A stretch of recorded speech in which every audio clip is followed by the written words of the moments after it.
Hello and welcome to the Quincy Access Television Studios. I'm Mark Crosby. Welcome to State View, a program that helps you to stay informed and helps you to relate what's happening on Beacon Hill with what is happening here locally. Joining me today from the 1st Norfolk District is Representative Bruce Ayers. Bruce, welcome back. It's nice to be here, Mark. Thanks for having me. Pleasure to have you in studio, and this is, I believe, the second time you've been back since the COVID guidelines have been lessened, or have been altered, I should say. Yes. I think everybody's taking a sigh of relief, getting back to normal a little bit. We certainly see it with traffic nowadays. Absolutely. I was on Route 3 for longer than I had expected to be on Route 3 this morning coming to work, so people are out and about more. Yeah, you see it going into Boston. You know. Absolutely. So let's talk about COVID-19 and the update. Governor Baker has reduced some of the restrictions as of late. That's right. You know, the governor now, as you're aware, Mark, is loosening up on a lot of the restrictions, some of the deadlines that were put in place. To date, there's over 4 million people vaccinated in Massachusetts. Just the other day, the governor signed a bill that would extend assisting basically small businesses to sell alcohol to go, that is, till May 2022. Outdoor seating for restaurants till April 22. And some eviction relief. And just a number of items where we're trying to help some small businesses get back on their feet to compensate for the heavy toll that the COVID played on them. You know, particularly the hospitality industry really took it on the chin. You know, the budget, the $47 billion budget this year focused a lot on COVID relief packages to small businesses, focused an awful lot on education and different areas that we tried to prioritize on. But, you know, we're certainly turning the corner, closer to home. You know, today's actually the last day that Manat Community Health Center, of course, who partnered with the city of Quincy, is doing their vaccinations. Of course, they've been doing them for months. It was a great partnership. A lot of credit to the mayor and to Cynthia Sierra for partnering on this, and Amy O'Brien. I've had a chance to volunteer down there on Fridays, and they have a great group of volunteers. 33,000 people went through their doors down at the old Howard Johnson's building, which was very conducive for the operation. It was set up just for what they needed to run that operation. But hats off to them for making it work, and they've helped a lot of people. They've gone out to the high schools, they've helped people who weren't able to get to the location, shut-ins have you, with people with disabilities, so it was well run. And I know recently the governor has talked about a lottery. Just encouraging people, you know, to take extra precautions. You know, I know some people are still working, trying to get to certain sites. You know, some of the bigger sites now obviously closing, but there are plenty of opportunities in areas where people can go. You know, so, and there'd be plenty of information for people out there as we kind of navigate through this process. Let's talk about legislation and some updates on what's been going on in addition to the COVID relief packages that you've talked about from Beacon Hill. Sure. Well, the House and the Senate, you know, completed their budget. You know, Quincy's very fortunate. You know, we've got a great delegation. Of course, Speaker Mariano, Tacky Chan, Dan Hunt. In the Senate side, John Keenan does a great job. This year, we received increases in education, working together for our schools, local aid. And, you know, these are key components, and it's probably one of our biggest roles as legislators is to get as much money as we can for our districts, you know, to allow the mayor and the city council to appropriate that money accordingly through the city departments and different agencies, you know. And same with the school committee, with funding towards our schools, so that Superintendent Mulvey and the school committee can appropriate that accordingly through our schools. So it's something, you know, that we're lucky to have. We've also got additional funds for state police patrols off of Walston Beach, which is very important this time of year. We want to make sure that the beach is clean and is safe and the residents protected. We've got some funding for Quincy Asian Resources. hazmat money for the fire department, a number of different items that all the colleagues have kind of teamed up and worked on together that they're important to the city, they're important to our departments. You should mention, excuse me, that Wollaston Beach really was a hubbub of activity during COVID-19, and that was something that was a bit of a challenge for the authorities to control at times. People wanted to get out of their house because they were shut in for so long that the beach seemed to be an ideal place to go, but then you had the issue of distancing. That's right. Particularly now where the weather has turned, today is a good example. It's beautiful out. I just drove by Wollaston Beach and it's crowded. But, we want to make sure that we have the proper police protection. And working with the delegation, we got an extra $95,000 for designated patrols for Wollaston Beach, Furnace Brook Parkway, and certain areas of Quincy. And that's important because there's 3 patrols from the state police that are administrated out of the South Boston Barracks that are designed to cover South Boston, Dorchester, Quincy, and 10 miles of I-93. So to have a designated patrol for the city of Quincy and high population areas, particularly Wollaston Beach, to deal with things like littering, loitering, speeding, things like that. We want to make sure that that's not going to be tolerated and that people can take full advantage of the amenities down there. So again, as we talk about the budget, you mentioned education services for those vulnerable in the population. That's right. Helping out, a number of areas. Our seniors, who have been shut in. It's been tough for them particularly, to be shut in for 15, 16 months, not knowing the outcome in certain cases and dealing with it the best they could. So giving money to our Council on Aging is very important to get their programs back up and running again. I know the Kennedy Center is now running again, and a lot of seniors are happy there. But they offer so much, on top of the social aspect and the camaraderie that's down there. There's a lot of great programs that our seniors can take advantage of. And I know Tom Clasby, the director here in Quincy of the Kennedy Center, encourages folks to check in when they do visit the center because that relates to funding that they receive from the state. That's right. That's very important. It's, and under the same ideology as our census. We need to show the support and the numbers and the volume of people going to the Kennedy Center. It helps them with the funding. It helps us when we advocate for funding. Federally, there's a number of different areas where it's very important that people do sign in, be accounted in for future funding. Workforce training and economic development, part of the budget as well? Yes, extra funding going to those areas as well, to kind of get people back on their feet.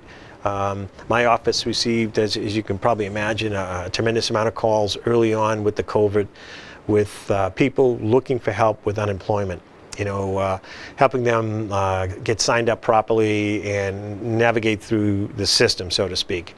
The same goes for small businesses. A lot of them were trying to get more information to see if they qualified for the PPP loans and things like that.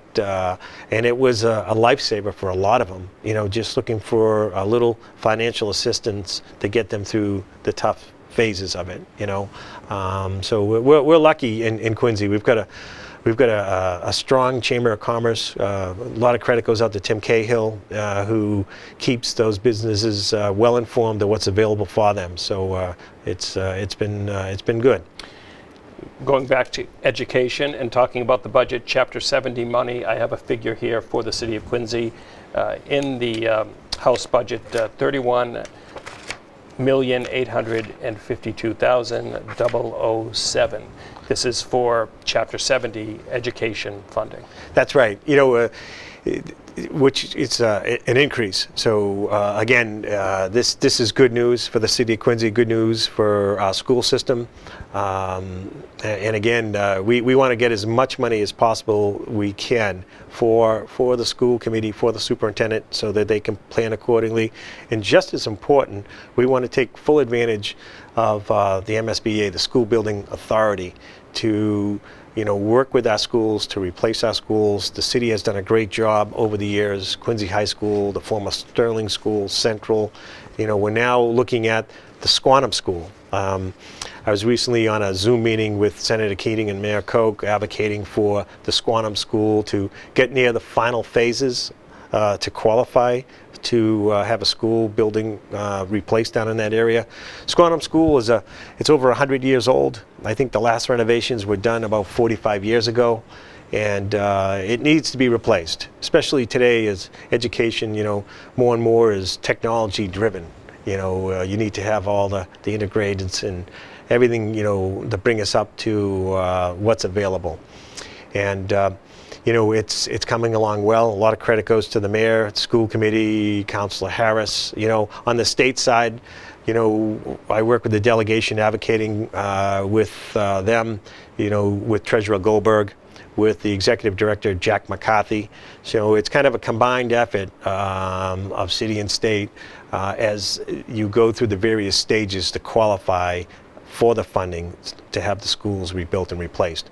But the Squantum community deserves it. They need a new school. It's time. I know one of the last phases is going to encompass, building design and community input. So there'll be a lot more information coming out on that shortly. But we're going to keep advocating and head towards that goal. I believe out of 150 applicants, the Squantum School came in at number 15. That's right. Yeah, which is great. And again, that's tough competition, and the city's done very well to their credit, and to your point, making sure there's enough funding to allocate to the schools, but we also want to make sure that our school buildings are up to date, so it's time for the Squantum community to have a new school.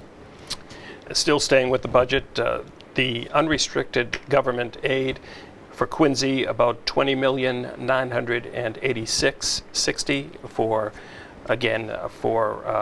the House budget. Yes, yeah. Again, additional funding, where and it's unrestricted, so the way that is spent is up to the municipality. Yeah. And again, it's been tough with the COVID. Early on, there was a lot of uncertainty of what type of funding, we'd all be working with collectively. And when you look at it under the big picture, what we were going to get coming down from Washington, what we were going to get coming down from Boston, what the city could work up with. So, we're in a good position. It's thanks to the leadership that we have with Congressman Lynch, to the mayor, the councilors, and their wisdom. Same with the school committee. We're lucky at the State House. Like I said, we've got a great delegation. Obviously, Speaker Mariano plays a big role, and a lot of my colleagues are always advocating for more and more funding. Let's talk now about the Marina Bay Ferry, which leaves out of Squantum Point Park, and give us an update as to what services folks can expect. Yeah, we're excited. The Marina Bay Ferry is now back underway. As you know, Mark, we've partnered with the town of Winthrop for about 6 years now, and it just gives residents another opportunity to utilize, being on a coastal community. We're very fortunate, to have a ferry service out of Marina Bay that goes to 2 locations, the aquarium and the Seaport District downtown. On top of that, to have the Marina Bay parking lot that has close to 900 spaces, to have a dock up here, it's very, the infrastructure was there, so it was a natural.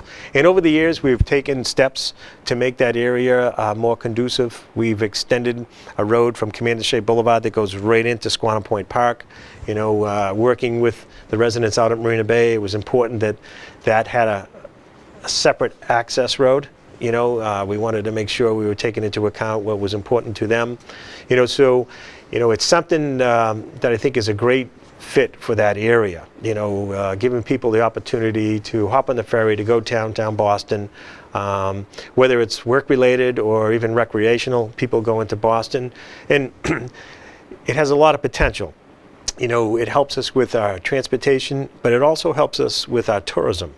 And again, being a coastal community, there's other stops that could be added later, North Shore, South Shore, that would just help again grow the tourism and transportation aspects. We have been in talks with UMass and other areas, to see where potential stops could be. So I think it's something, we need to continue to expand on. Reports have shown that, it's economically feasible and environmentally friendly means of transportation. So it's something I think, we're going to continue to see. And the goal would be to make it a permanent service. I was going to mention that because Quincy and Winthrop, it's just a seasonal run at this point. That's correct. So stay tuned potentially for an all-year version of some type. It would be great, again, we were talking about the traffic earlier. Boston has some of the worst traffic in the country. And, the city of Quincy, going over the Ponset Bridge in the morning, to be able to take the vehicles off the street and give people that option of taking a ferry on the water, is just a nice option to have, and the residents deserve it. There is a ferry schedule that folks could log on to. Sure. There's a website that folks can visit. Yes, they can take a look at the ferry schedule. It's $8.50 to take the ferry. If you want to park at Marina Bay, the parking lot there, it's the first hour is free. It's $1.25 an hour after that, with a maximum of $5. So it's reasonable, and the ferry schedule. People can take a look to see if it's going to work with their work schedules, the weekend schedules. I know a lot of people, you get a nice day, you can take a trip into Boston, and go out to eat and really enjoy it. Again, take it in. It's a great way of transportation, and we're lucky to be so close. Absolutely. It's right in our backyard, so it's something that not everyone could utilize if they weren't geographically where Quincy is. That's right. Long Island and the Long Island Bridge. There has been, could we say, maybe a change in what Boston has been planning, I guess, for use of that island. Obviously, for folks that are unaware, this does involve either the rebuilding of the bridge or some other mode of transport potentially to the island, or maybe having the services that are on that island find a different home.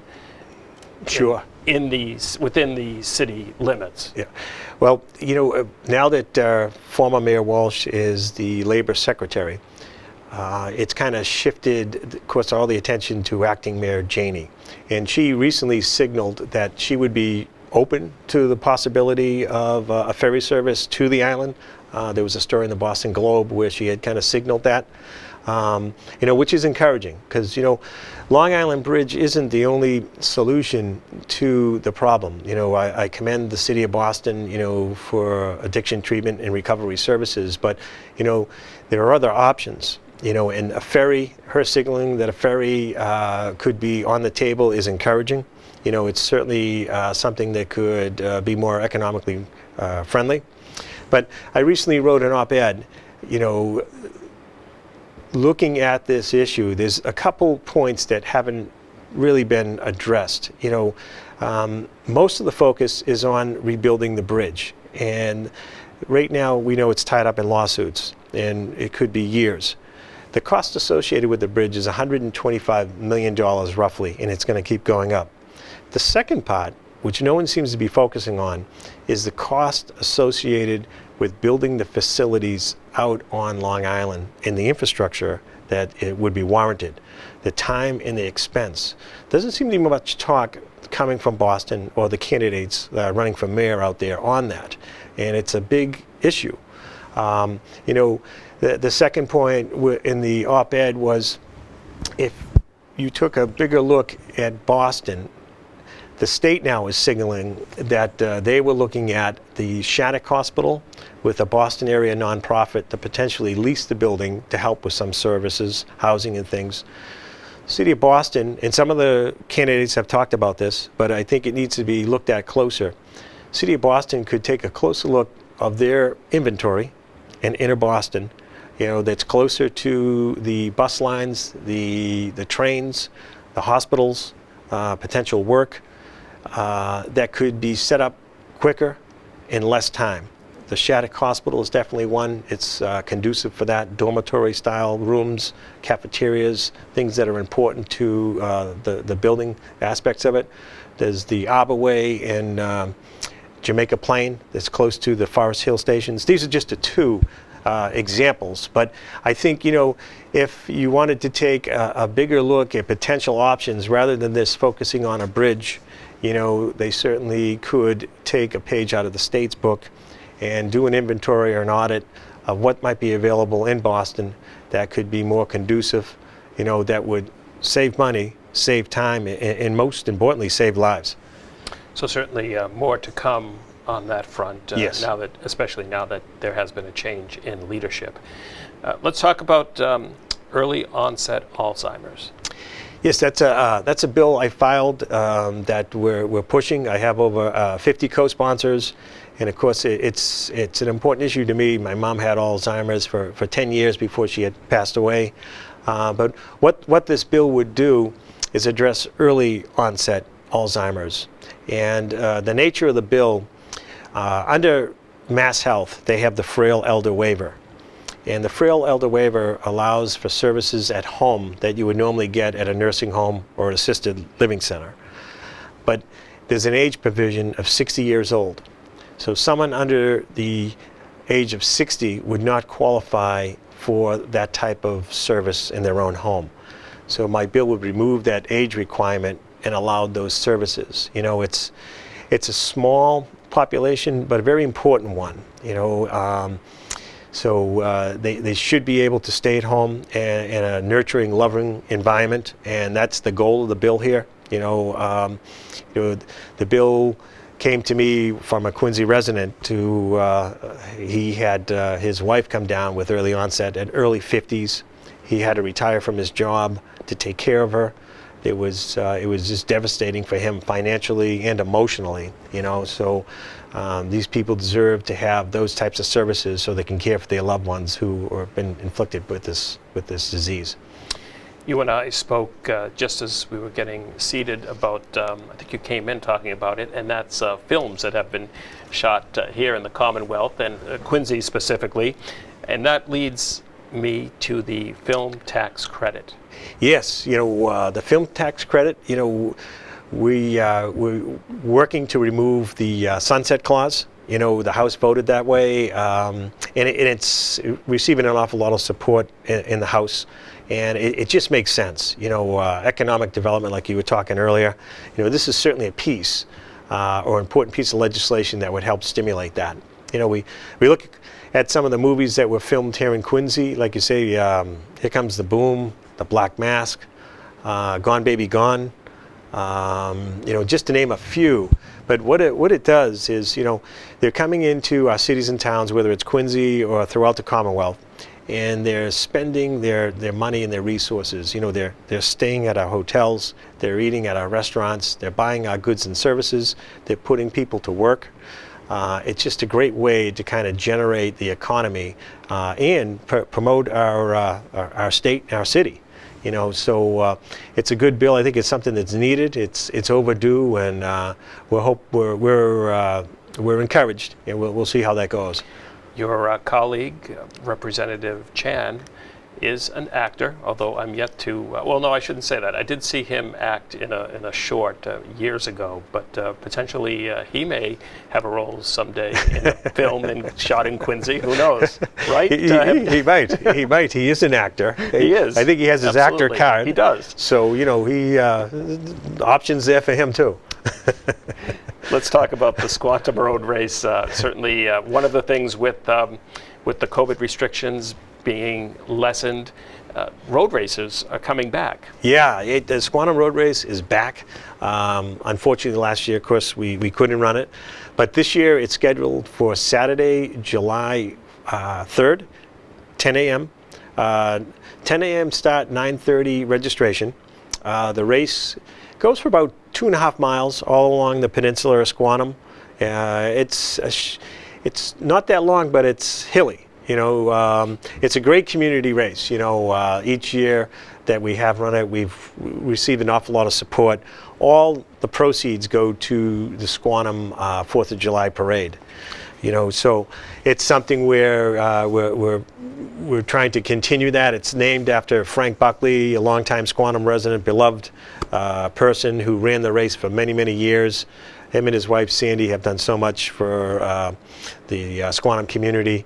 But the kids get trophies, medals, T-shirts, and it's a nice way to kind of kick off the Squantum 4th of July activities out there. So we want to encourage everybody to kind of dust off their sneakers, come on down, and it should be fun. Well, there was a photo up on screen just moments ago, and it looks like a great time. Looks like everyone is enjoying the run. So certainly take part this year, by all means. Yeah, and you know, we want to thank Chief Keenan, who offers the Quincy Police Motorcycle Division, who help us with public safety along the route, and the fire chief, who's nice enough to let us use the Squantum Firehouse facilities. You know, so we try to make sure that everything is kind of encompassed and it's a safe race. I'd like to end the program now with the Helping Hand program, something that has been going on for many, many years that you have sponsored, that you basically initiated that program. So talk about that and maybe some recent activity there.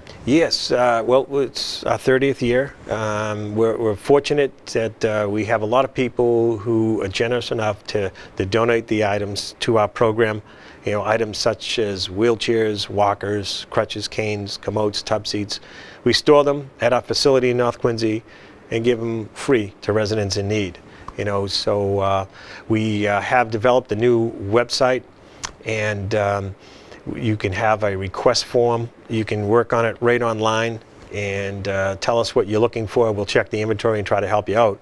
Recently, this photograph here is, we've been partnering with some nonprofits globally, and there was a Boston-based one that was looking for help with equipment, Authentic Caribbean, and that's Andrew Sharp to the left, and he contacted us. They were looking for some help. There was a volcano on the island of St. Vincent in the Caribbean, and they were looking for wheelchairs, walkers, crutches, the types of equipment we have.